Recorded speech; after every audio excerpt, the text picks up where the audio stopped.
From the sweetly scented Univest Studios at Lehigh Valley Public Media in Bethlehem, PA, it is time for another figgy episode of chemical-free horticultural hijinks. You bet your garden. Do you hope to get garlic in the ground sometime soon? Do you have a fig tree that needs winter protection? I'm your host, Mike McGrath, tanned, rusted, and ready. And on today's show, I'll discuss proper fig protection with author Lee Reich, and I'll bear forth on growing great garlic.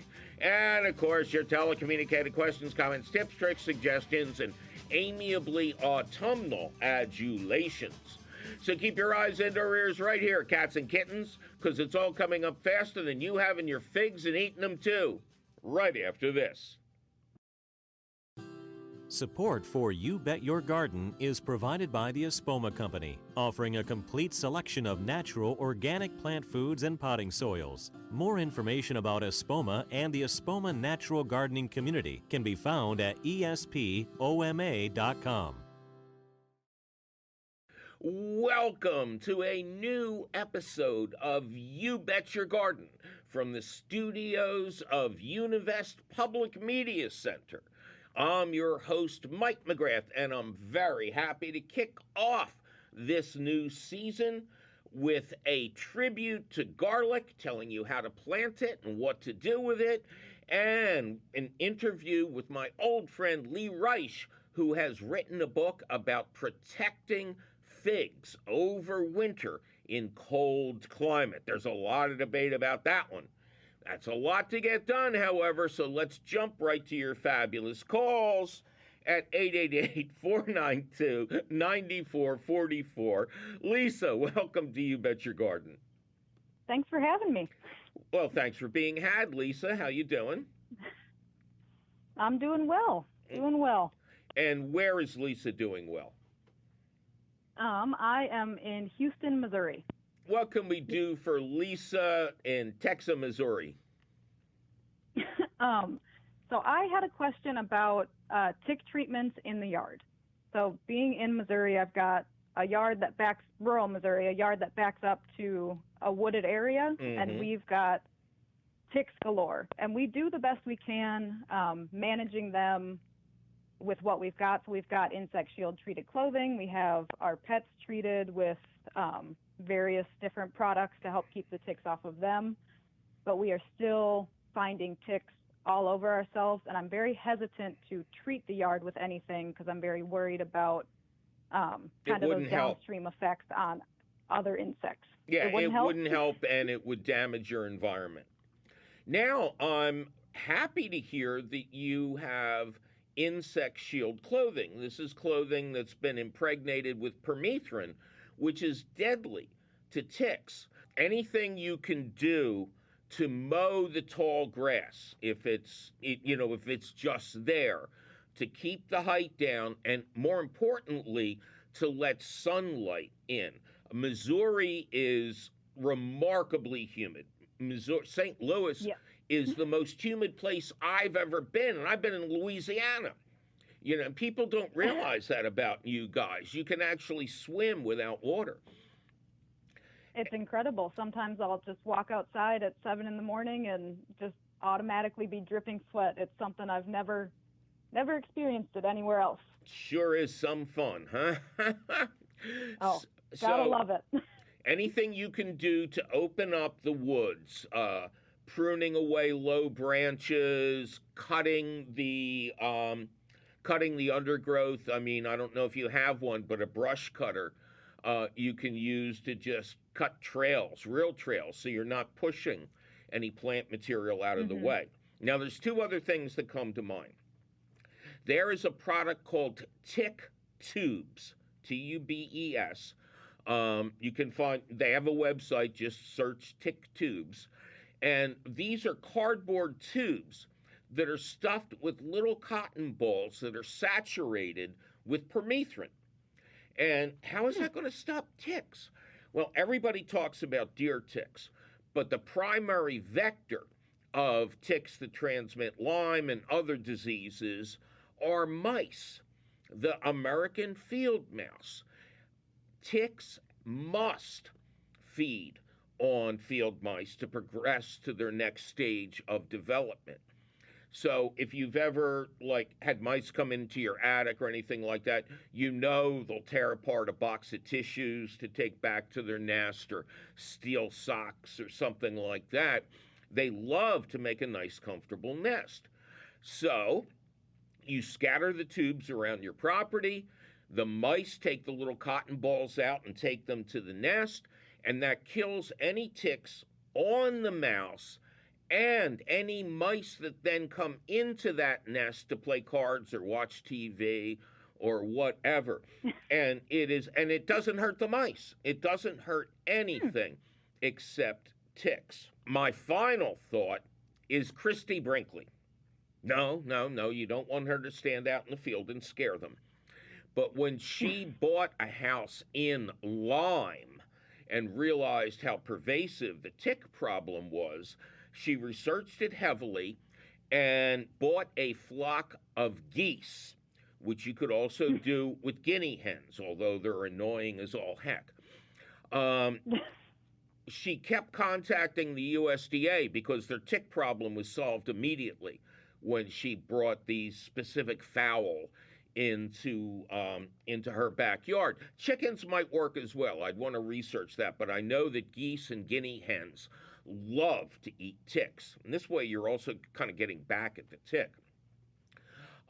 When she finally convinced the USDA to come out, they reported using a thing called a tick drag, which has nothing to do with RuPaul, but it's a big piece of white material you drag through brushy areas, and then the scientists literally count the number of ticks that attach to it. So they sampled the areas around her place, and they sampled the areas that the ducks, geese, and guinea hens had access to. She'd achieved somewhere between 95 and 98% control of the ticks. Sounds great. Thank you so much. Thank you. A pleasure to speak with you. 888-492-9444. Tiffany, welcome to You Bet Your Garden. Thanks for having me, Mike. Well, thanks for being had, Tiff. How you doing? Oh, I'm doing so good now that I get to talk to you. All right. And I meant to say I'm just ducky. Hey, you're stealing my work here. Oh, my goodness. Ducky is back. Ducky is happy to be back at work, as am I. And where is Tiffany? I'm in Naperville, Illinois. How close to Chicago? We're about 20 miles from Chicago. Pretty close. Yeah, that's pretty close. Do you go there a lot? You know, not as much since having kids, but I do like going there. Yeah, Chicago's a great town. It if is. for nothing, great restaurants, and it's the home of pinball. All of the pinball machines over the decades were built in Chicago until very recently. And I'm a pinball Oh my gosh, fanatic. I had no idea. Oh, yeah. I was in Chicago years ago in the winter, so I couldn't go to a Cubs game. But I just parked at random under the loop and found this great little Japanese noodle restaurant. Then I was walking back to my car. I see this kind of showroom with 8 pinball machines in it and lit from above by spotlights, and a guy in a tuxedo making change. This was the Williams demonstration game room, where you were interviewed after you had played each game to tell them which ones you would play after they went into a bar or arcade. It was amazing. Oh, how interesting. I got to check that out. My kids would like that. Oh, yeah. I'm sure there's the Pimba. Sounds like something Tarzan would yell. Pimba, come on. Pinball has made a big comeback, and there's big arcades all over the country. I can't imagine Chicago would be left behind. But enough mishmash. What can we do for you, Tiff? Well, Mike, I started listening to you and gardening about the same time. So it's like 2 years ago when the pandemic started. Mm-hmm. I have a couple of raised beds. They're doing really great, super fun. But I want to try growing blueberries somehow. Oh, sure. And I was doing a little research though, and it doesn't sound like Illinois has great soil for it. And I started getting sucked into pH, and Hmm. I'm not all that experienced. So I thought I'd give you a call and see if you could help me. Um, I always tell people that when they're planting, a perennial, a shrub, a bush, a tree, not to put Mhm. anything in the planting hole, but to improve Okay. the soil over top of it with compost. Blueberries are Okay. the big exception. Blueberries originated in peat bogs, where the soil is not overly rich, but it's highly acidic. Mhm. 7 is neutral soil. So, 6.5 is pretty much what most plants want to grow in because Mhm. acidity means life and alkalinity means death, especially if you're in a desert. Mm. So, with blueberries, they want a pH around 5, which Okay. if you stick your finger in the soil, it'll burn any little cut you have. So Okay. you get yourself one of those big blocks of milled peat moss, which you see at every garden center, and Okay. you plant your blueberries in a mix of 3/4 peat moss and 1/4 compost. And Okay. you want to keep an eye on their pH over the years. And if it starts to get real high, you want to put more peat moss down or dust some sulfur, which also lowers Okay. the acidity. Now, great news for you. There's no reason you can't grow great blueberries. You have enough chilling hours over winter to recharge the plants. And I don't know what your research has told you, but you can have crops pretty much all summer long by planting different varieties.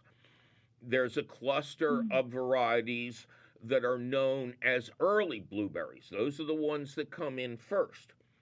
Then there's Okay. another group of plants that are considered middle, and they come in, whoa, in the middle? Yeah, I think so. And then there's a late type that comes in last.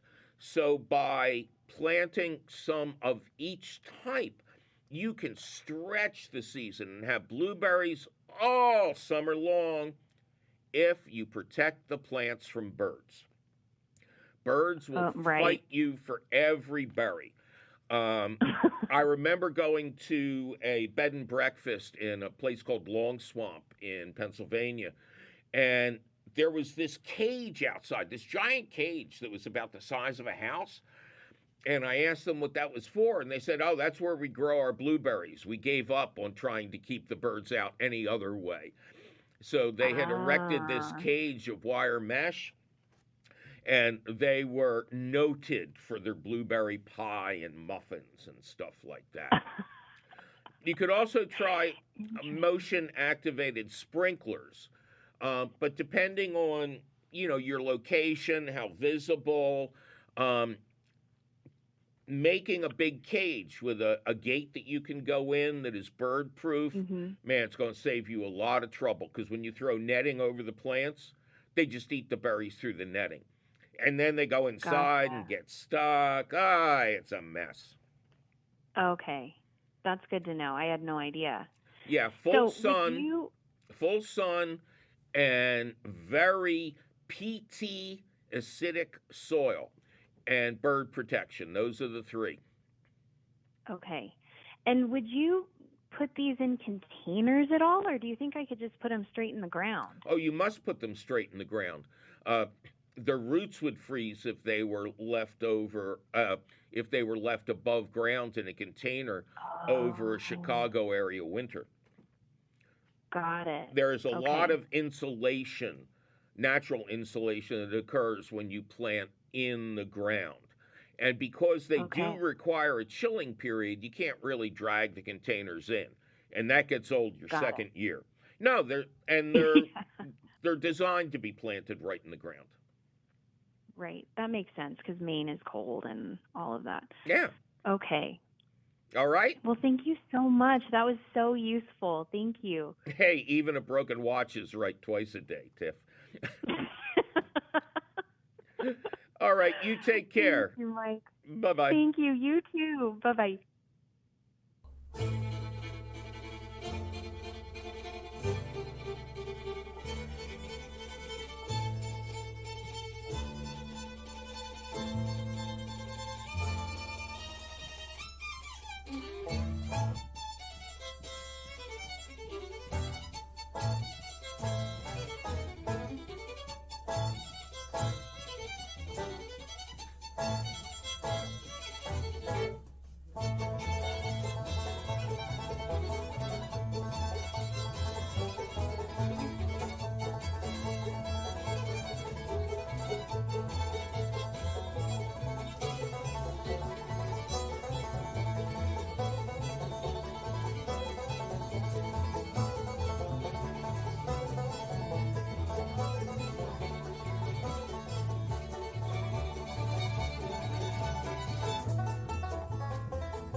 That was the Cole Porters playing Chopping the Garlic live at the Green Note. Well, it's time for me to take a little break and remind everybody out there that it is now prime time for fall planting of crops like garlic, greens, and onions in most of the country. So get out and get growing. I'm your irascible host, Mike McGrath, and you are listening to the beginning of a brand new season of You Bet Your Garden from the Univest Studios at Lehigh Valley Public Media in Bethlehem, PA.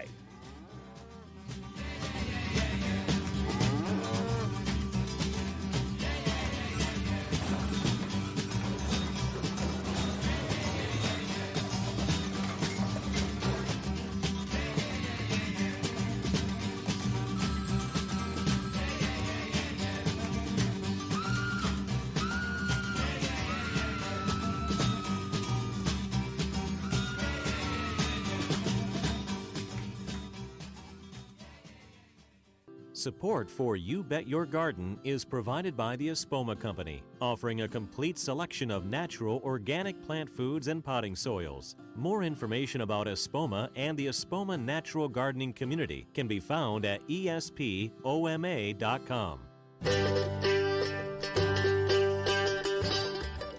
Welcome back to another thrilling episode of You Bet Your Garden, broadcasting from the Univest Public Media Center in Bethlehem, PA. I am poorly invested Mike McGrath. Coming up later in the show, we will talk to Lee Reich, one of our most frequent guests, about his new book on growing figs in cold climates. And then I'll be back to teach you how to handle your garlic, which you better get in the ground this fall. All right. Well, it is time for me to welcome perhaps our most frequent guest on Wow. You Bet Your Garden. Dr. Lee Reich, the famous pruning author, and perhaps pruning madman might be a better word. He wrote the pruning book and many other books about growing fruits. And his new book is Growing Figs in Cold Climates, the techniques of which are almost a religion. Lee, first of all, welcome back to You Bet Your Garden. It's great to be back after a long time. Yeah, well, long time no see. Now, what I'd like to start off with, if you don't mind, I'm surprised that you didn't call this book Five Ways of Protecting Figs Over Winter in Cold Climates. Because people love numbers like that. And you have five basic techniques. So, do you mind if we start off doing 1 through 5? Oh, that'd be good. Yeah. Okay. So, number 1 is container growing. So, run us through how you do that. So, you got a fig in a big pot, and where are we going from there? So a lot of people do this. It's basically probably the most frequent way that people do it, but there's a lot of ins and outs to doing it. So fig is a very adaptable plant, and in so many ways, even though a lot of people think it's a tropical plant, it's a subtropical plant, and it really does, but it does need protection against cold winters. If your outdoor winters go below about 10 degrees Fahrenheit, it needs some sort of protection. Typically, the roots would survive colder weather, but not unbelievably colder weather. But the roots will survive, and if the plant resprouts from the roots, fig is unique in that it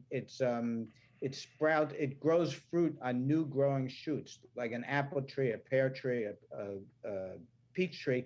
They all grow their fruits on shoots that are 1 or more years old. Fig tree will do it on new growing shoots. But the thing is, if the shoots originate too close to ground level, then they don't have time to ripen. So what you want to do is you want to leave a length of stem.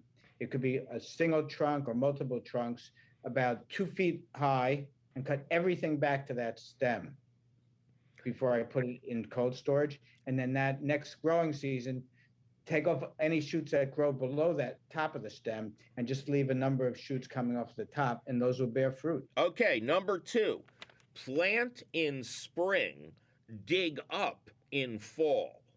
And okay, so that's pretty obvious. You start with your planting stock, you let the plant grow until, say, October or November, you dig it up, and then are we just bagging the roots up in a plastic bag and bringing it down into your cellar again?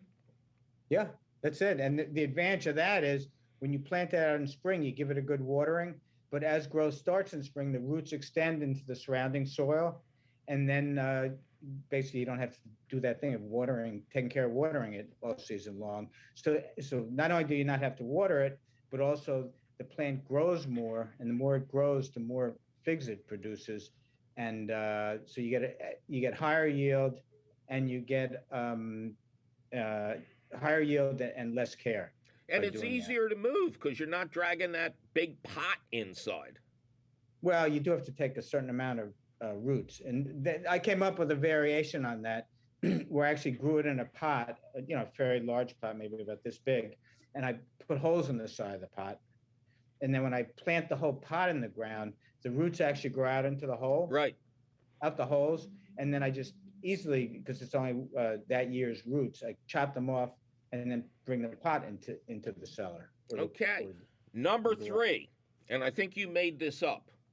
Swaddle stems, SWADDLE. This is a very common method where it doesn't get too cold.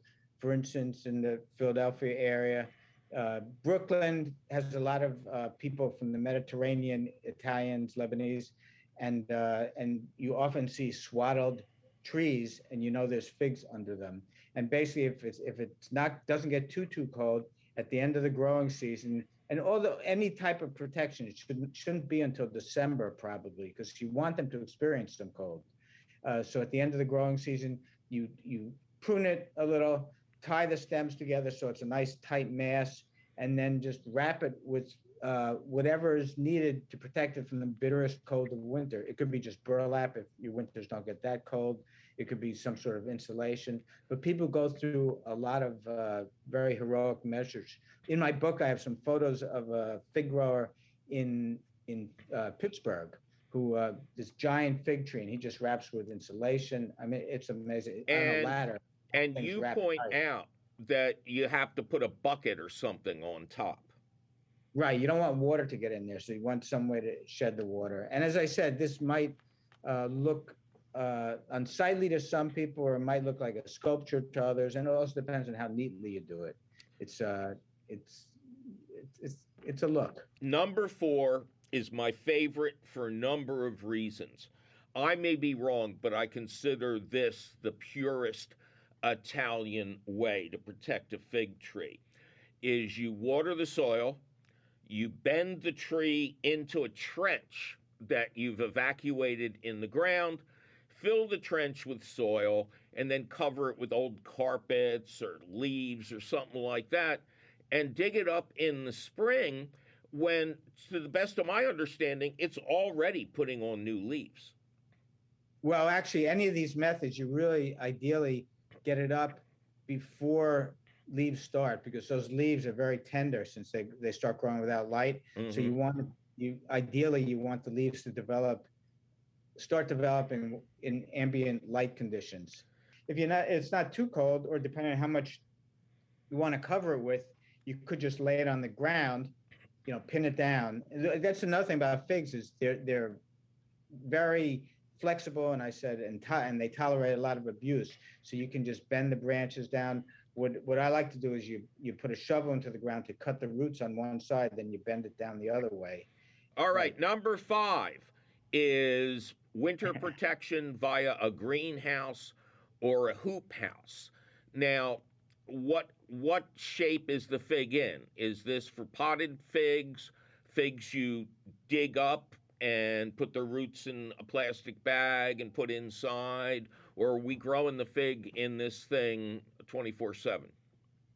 Right. It could be any one of those methods, depending on how cold the greenhouse or the hoop house gets. So that is my favorite method, mainly because you get earlier figs, and you get a lot of figs, and you don't have to worry about cold protection. If you have a hoop house and it's not too cold in winter, and this could be, winters that get down to 0, in a hoop house, if it's big enough, and you have the fig in the center of the hoop house, and you could put some sort of blanket or floating row cover over it, you could get figs that way too. So in my greenhouse, which is a cool temperature greenhouse, the heat goes on when the temperature just gets to about freezing. And in the greenhouse, it's not only for figs. I grow salad crops all winter. Sure. All my spring seedlings I grow in the greenhouse. Before I let you go, you attempt something in this book that I don't think anybody else has been brave enough to do. You try to sort through the different varieties of figs, which in my experience are the most mislabeled plants. So, and a lot of the names came from, say, somebody in Europe, say in Italy. They migrated to the U.S., decades ago, perhaps, and they have a fig tree they like, they took a cutting of it, and then they came here, they grew a plant, because they're very easy to propagate from cuttings, and then they start passing the plants around, more cuttings to their friends, and, they didn't know what the name of the variety was originally, because this is a plant that's been grown for thousands and thousands of years. Yeah. So people just make up names.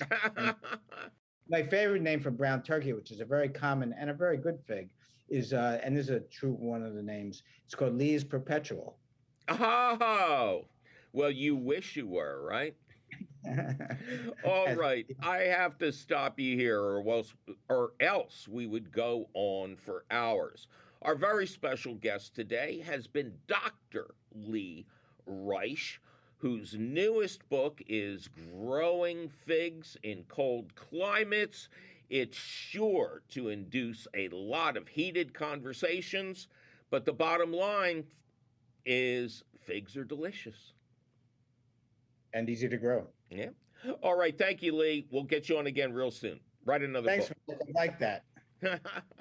All right. Thank you, Lee. Two little bugs, little bugs, little bugs, little bugs, little bugs, little bugs. Two little bugs, little bugs, little bugs, little bugs, little bugs, little bugs. Two little bugs, little bugs, little bugs, little bugs, little bugs, little bugs. Two little bugs, little bugs, little bugs, little bugs, little bugs, little bugs.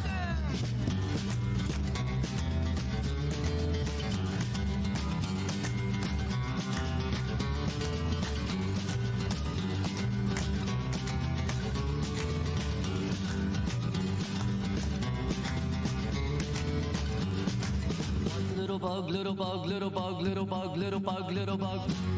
One little bug, little bug, little bug, little bug, little bug, little bug. One little bug, little bug, little bug, little bug, little bug, little bug. One little bug, little bug, little bug, little bug, little bug, little bug.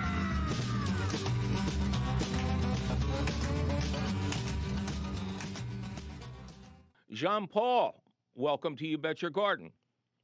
Hey, thanks for having me on. Well, thanks for being had, John. How are you? I'm pretty good. And where are you? I'm in North Wilmington, Delaware. Okay. And North Wilmington, so that's like the closest to Philly. Yeah, it's pretty close to Philly. It's just burbs between Philly and Wilmington. Okay. Yes, I love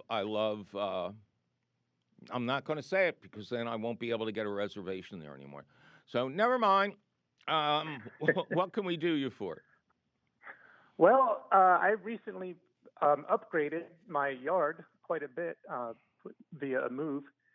And I went from a small little postage stamp, and I'm the lucky property manager, owner of about an acre of wooded forest that's all cleared.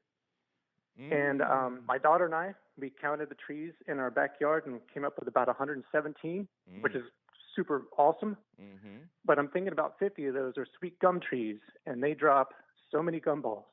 It's overwhelming. And I was wondering what I should do about all these. When I was growing up at Bridge and Tarsdale in Philadelphia, we called them itchy balls for no good reason. And, of course, they were the ultimate projectile. You didn't have to go buy stuff.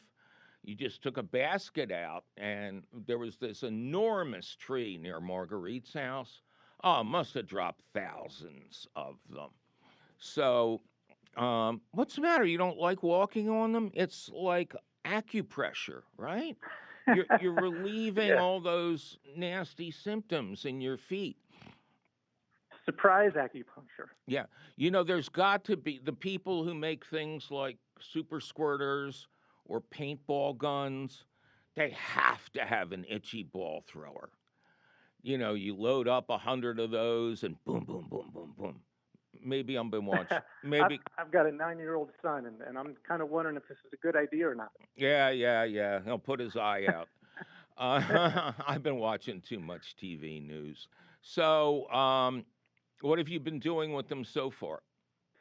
So far, I'm just blowing them off of the lawn area and just back into the wooded area, which has all the leaves from last fall. Okay. And everything's getting kind of mixed together. Well, there's nothing wrong with that. I mean, because if it was not going to be subject to degradation, your property would probably be 500 feet deep in itchy balls. So. Oh, for sure, yeah. Yeah, and you are returning some of the most valuable part of the plant to the soil. You're turning the seeds and the husk and everything back in. But boy, just as I said that, there's gotta be something out there, some machine that crushes them up or, again, shoots them at your enemy from a high wall, something like that. But what I have recommended for people who have too many of these things is to get a garden vacuum This is not like, a leaf blower or leaf sucker or anything like that. It kind of is, but instead of a cone on the end, it has a long snake like they use in drainage. For sure, yeah, yeah, I know what you mean. Yeah, and it's got a cute little handle so you can push it back into your shrubbery, and then dump it out someplace. But I think that's the thing. I thought I would have a whole mountain of these things if I got one of those.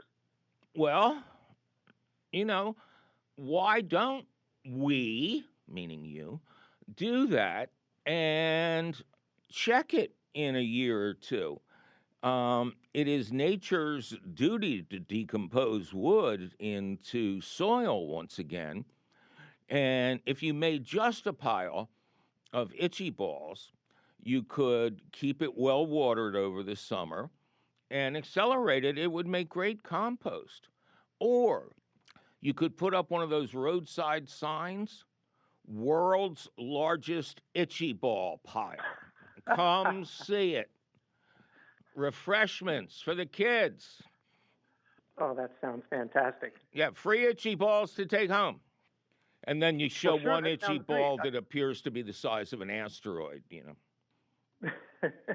So that's all I got. That sounds great. I think we could probably start actually, managing these things. Another trick that was taught to me is spreading them around slug-prone plants, either in the top of pots or down at the bottom of the pots or in the garden bed.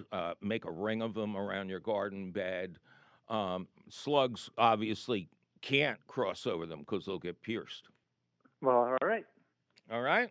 That sounds like something we could do leading into gardening season. Yeah, fun. And don't forget to have an itchy ball fight with your 8-year-old. And Mom, he's going to wear glasses. He's going to wear protective we'll glasses. Have the goggles. Yeah. All right. And then thank you, sir. Yeah, you need an ump to count the hits. All right, you take care, man. Take care. Thank you. Bye-bye. Well, it's time for me to take a little break and remind everybody that the time to collect and shred fall leaves will soon be here. A mulching mower is great for leaves that are laying on your lawn, but for the rest of your ranch, you can't beat a rechargeable leaf blower that has a vacuum setting and collection bag. Suck them up and shred them in one easy step with no bending. I'm Bendable Mike McGrath, and you're listening to the beginning of a brand new season of You Bet Your Garden from the Univest studios at Lehigh Valley Public Media in Bethlehem, PA.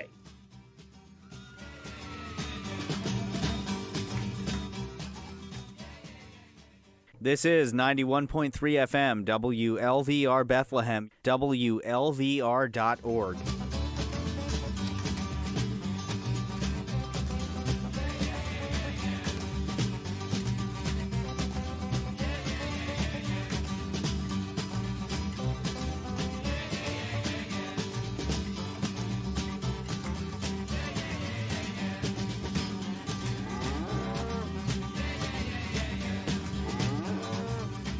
Welcome to a very special edition of You Bet Your Garden from the studios of the Univest Public Media Center in Bethlehem, PA. Dan, welcome to You Bet Your Garden. Thank you, Mike. Well, thank you, Dan. How you doing?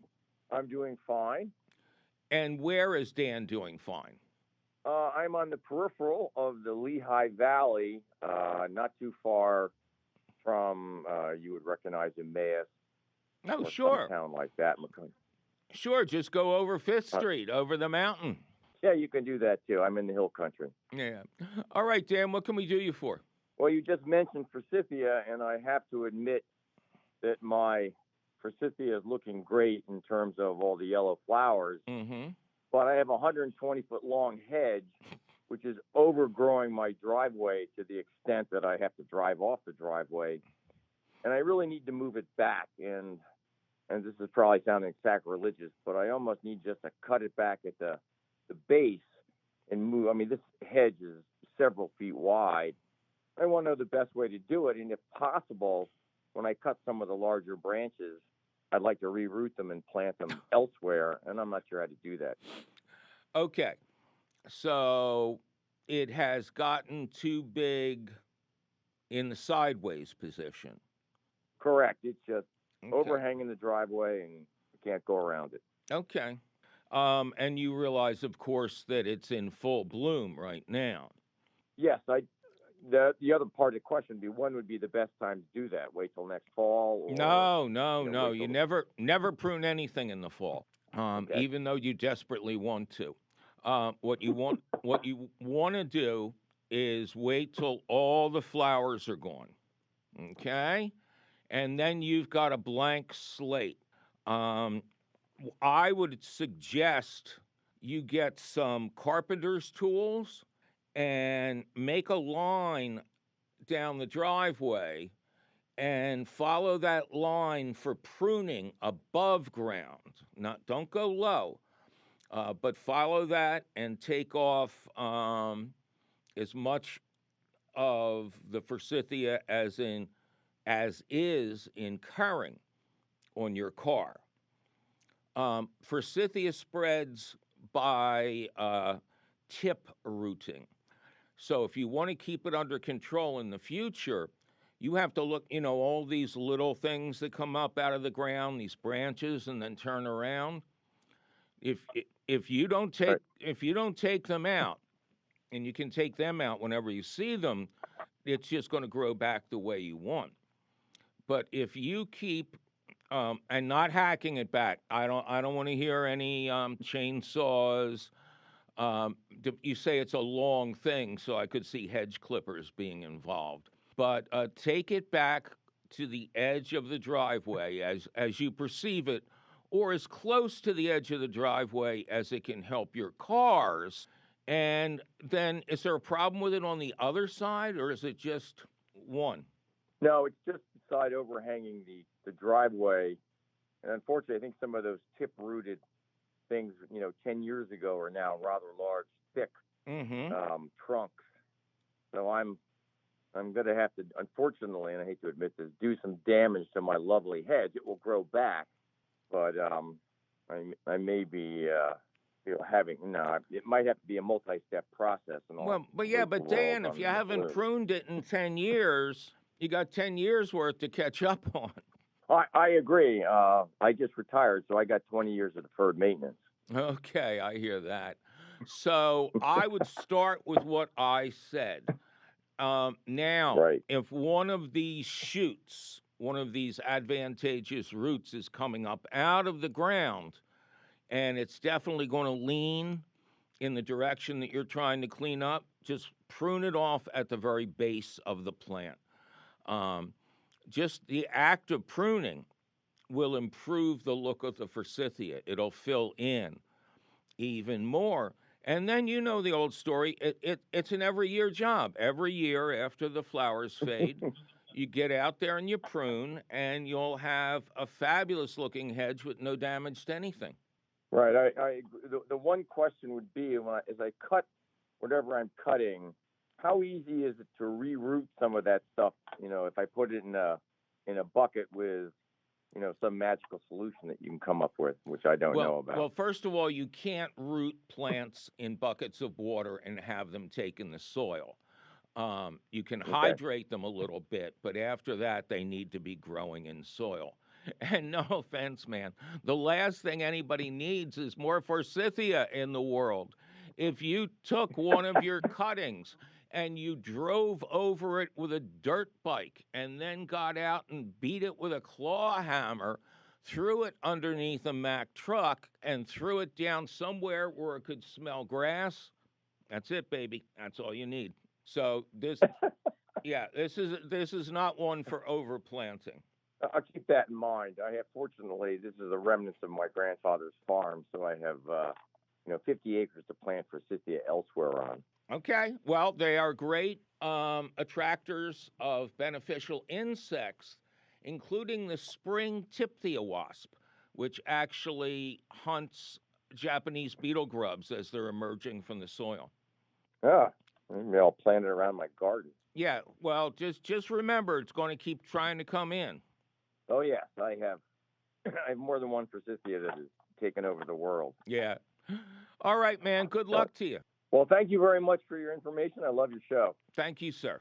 All right, take care. Bye-bye. As always, it is now time for the beloved question of the week, which we're calling Vodka Saved My Garlic. We've gotten lots of questions about garlic this summer, far too many for me to answer individually.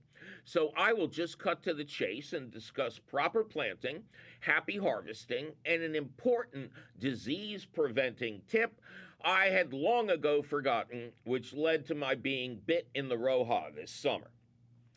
I would say let's start this at the beginning, but which is the beginning? Harvesting beautiful bulbs in the summer or planting cloves from those bulbs in the fall? It's like the chicken and the egg conundrum, or Lois never figuring out that Clark was Superman. Let's start with planting, because this is the season to do so. Come on in close, guys. I'm going to show them how to do this.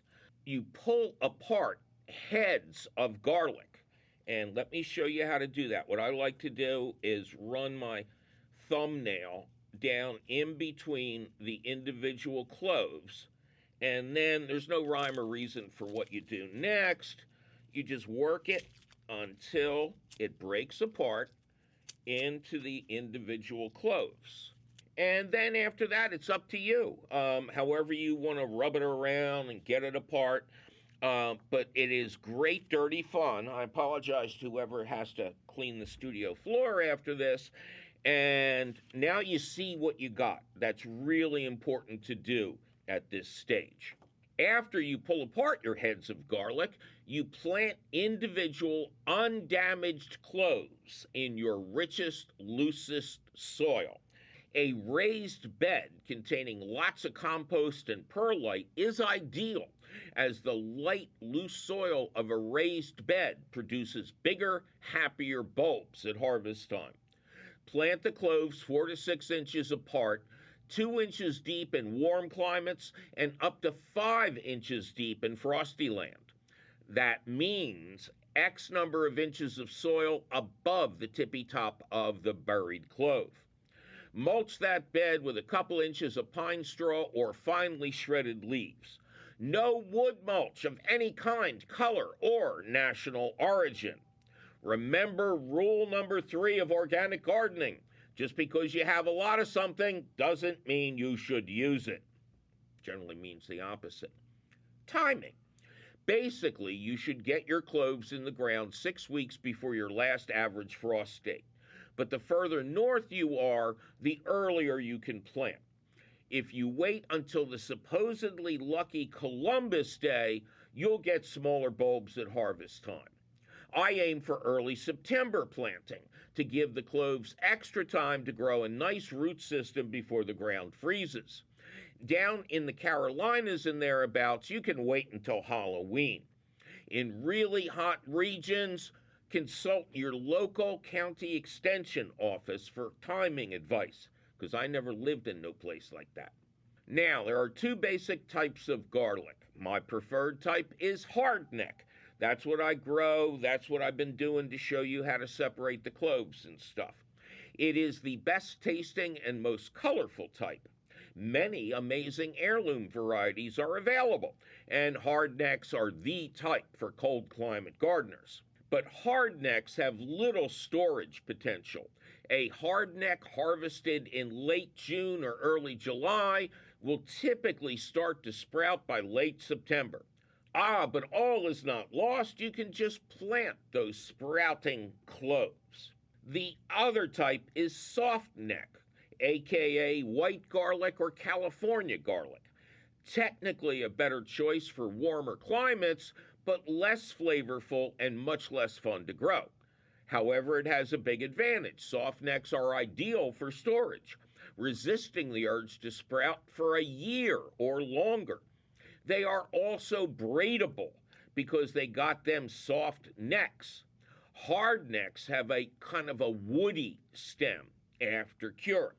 Many gardeners grow both types, hard necks for fresh eating and soft necks for long-term storage. But this verges on cowardice, in my opinion.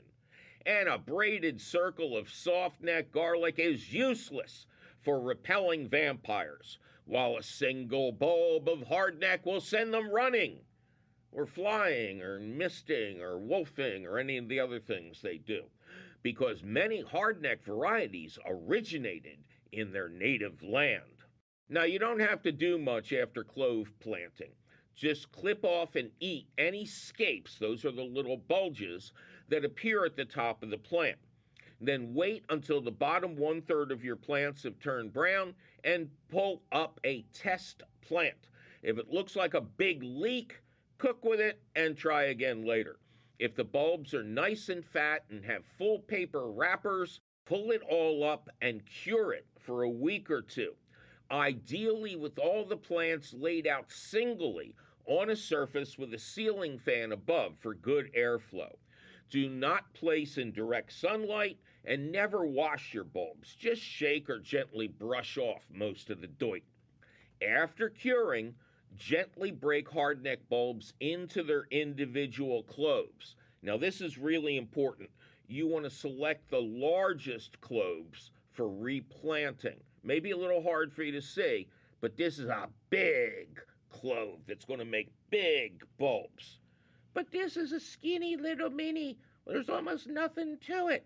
So this is the type that you either eat right away or you process into garlic powder or something like that. If you have no garlic of your own to continue the strain, buy some bulbs at a local farmer's market or from a reputable mail order source. Don't use supermarket garlic. And now we get to my confession about neck rot, which my garlic had too.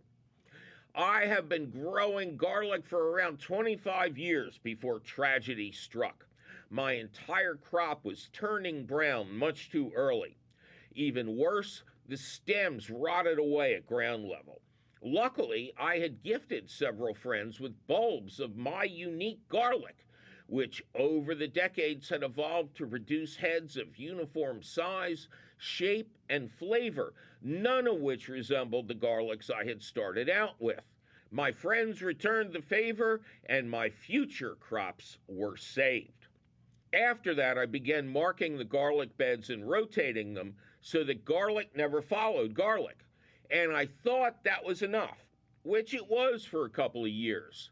Then tragedy struck again this season, and I quickly pulled up every plant that had a layer of nasty mold where plant met soil, destroyed these stricken plants, and replaced their potentially contaminated shredded leaf mulch with fresh pine straw. And then I remembered a disease prevention tip from years ago that I had foolishly stopped using. You soak the cloves before planting in a baking soda solution for 24 hours, about 1 tablespoon of baking soda per gallon of water, followed by 5 minutes in a bath of undiluted vodka. But I wasn't there yet. So I ran to the liquor store and bought a half gallon of their cheapest vodka for $10. The guy even said, "I hope you're not going to drink this." But he didn't seem better off when I said, "No, I'm going to pour it on my garden." I drenched my garlic beds with this swill, made a promise to treat my cloves properly at planting time this year, and harvested a free crop, thanks to my friends and cheap vodka.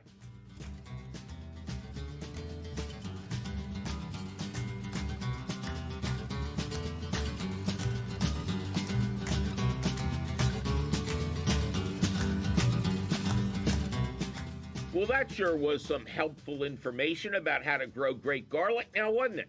Luckily for you, the question of the week appears in print at the Gardens Alive website. To read it over at your leisure or your leisure, just click the link for the question of the week at our website, which is still and will forever be youbetyourgarden.org. Gardens Alive supports the You Bet Your Garden question of the week, and you will always find the latest question of the week at the Gardens Alive website. You Bet Your Garden is a half-hour public television show, an hour-long public radio show and podcast, all produced and delivered to you weekly from the Univest studios of Lehigh Valley Public Media in Bethlehem, PA. Our radio show is distributed by PRX, the Public Radio Exchange. You Bet Your Garden was created by Mike McGrath. Mike McGrath was created when he rode to Earth inside a spaceship disguised to look like a meteor, but landed in the ocean 3,000 miles away from anybody who would care. Yikes, my producer is threatening to grab my garlic if I don't get out of this studio. We must be out of time. But you can call us anytime at 888-492-9444 or send us your email, you're tired, you're poor, your wretched refuse teeming towards our garden shore at YBYG at WLVT.org. Please include your location. And don't forget, all of you podcast and radio listeners can see me going step by step with my garlic growing instructions at the video section of YouBetYourGarden.org. I'm your host, Mike McGrath, and I'll be drying and grinding garlic in the best smelling house in the USA until I can see you again next week.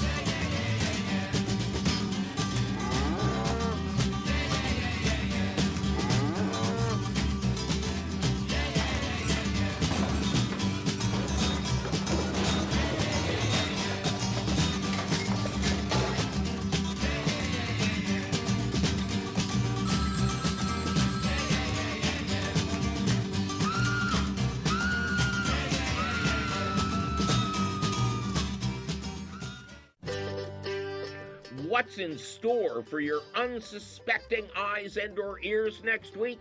Evil squirrels making garlic powder and or tomato sauce. I'm Mike McGrath, and on the next You Bet Your Garden, we'll take a close look at repelling ravenous rodents, or maybe putting up your seasonal harvest, or just you putting up with me. Plus your fabulous phone calls.